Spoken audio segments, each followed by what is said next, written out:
Hey guys, thanks for stopping by. Thanks for the interest in the channel. I so greatly appreciate it.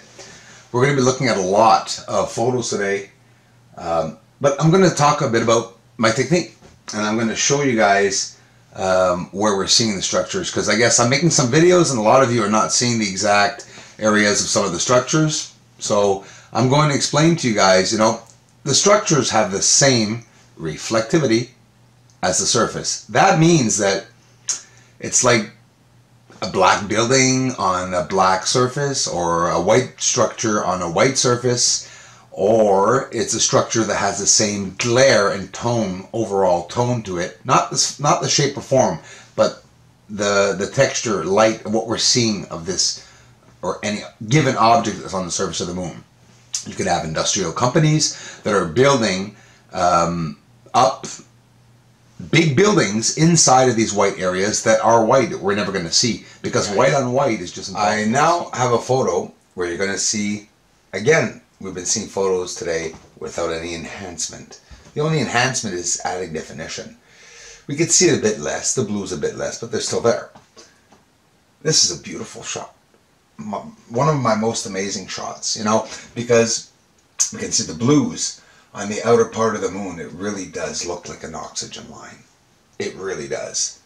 Same thing as Earth's oxygen line, right?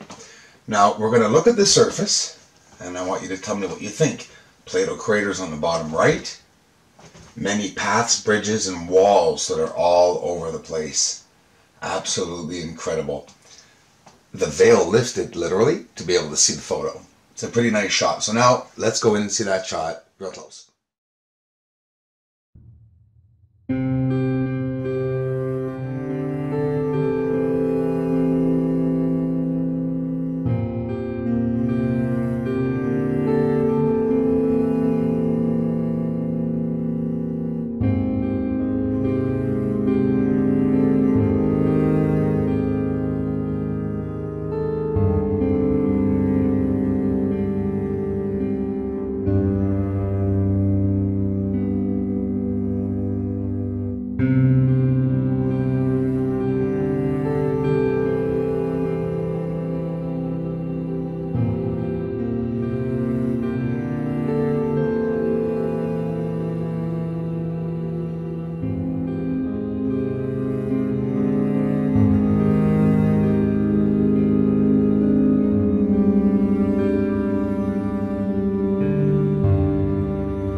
Greens and blues that nobody notices.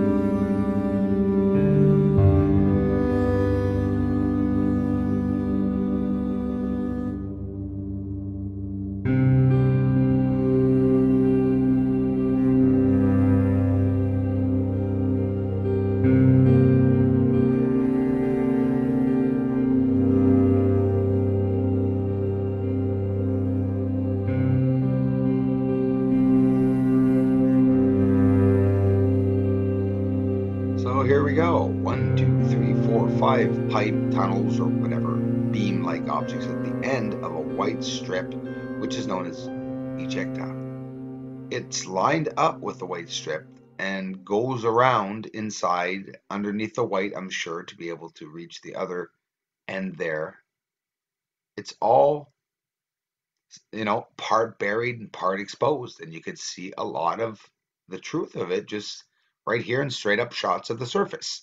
No manipulation, no color added, like most of you think I do, which I don't. I just enhance it. It's natural color, and here we see this. So our eyes see in the white spectrum, and in space we see white. Look at the structures that people think are blurs or clouds. They're not. They have outlines on them, and there's structures on the surface, and we're seeing these structures white. If I show the same photo again, and I change the hue of the photo, well, we will see more of the depiction of the structuring of these two objects, several objects. So after all, without even having to change the hue, I put it in X-ray. And we could see that what's black was what we thought were the structures, and the structures are actually beside the lit areas. Ta-da! Blues underneath, Plato crater all over the surface, and greens, of course. Lisa Grossi and Penny Jones. Thanks a lot, girls, very much for the contributions and the support, of course, because I see you guys in the community too. I love you guys. Thanks a lot. So I have to thank all the newcomers for taking the time to connect with me, guys. Thanks a lot. These are the channel contributors. Thanks to them, we have a 14-inch telescope ready for battle. We're going to get up there on the moon. Then we'll be, of course, doing the stars and everything a telescope does. At the end of January, they're talking about an amazing moon, right? Well, I hope we're going to get this one because I'll be ready for it, as I was ready for the last moon phase. But like I said, minus 40-degree weather with wind chill Celsius is a bit too much for me. Steve Olson, WSO YouTube channel. Check him out to see what he's getting up in the sky.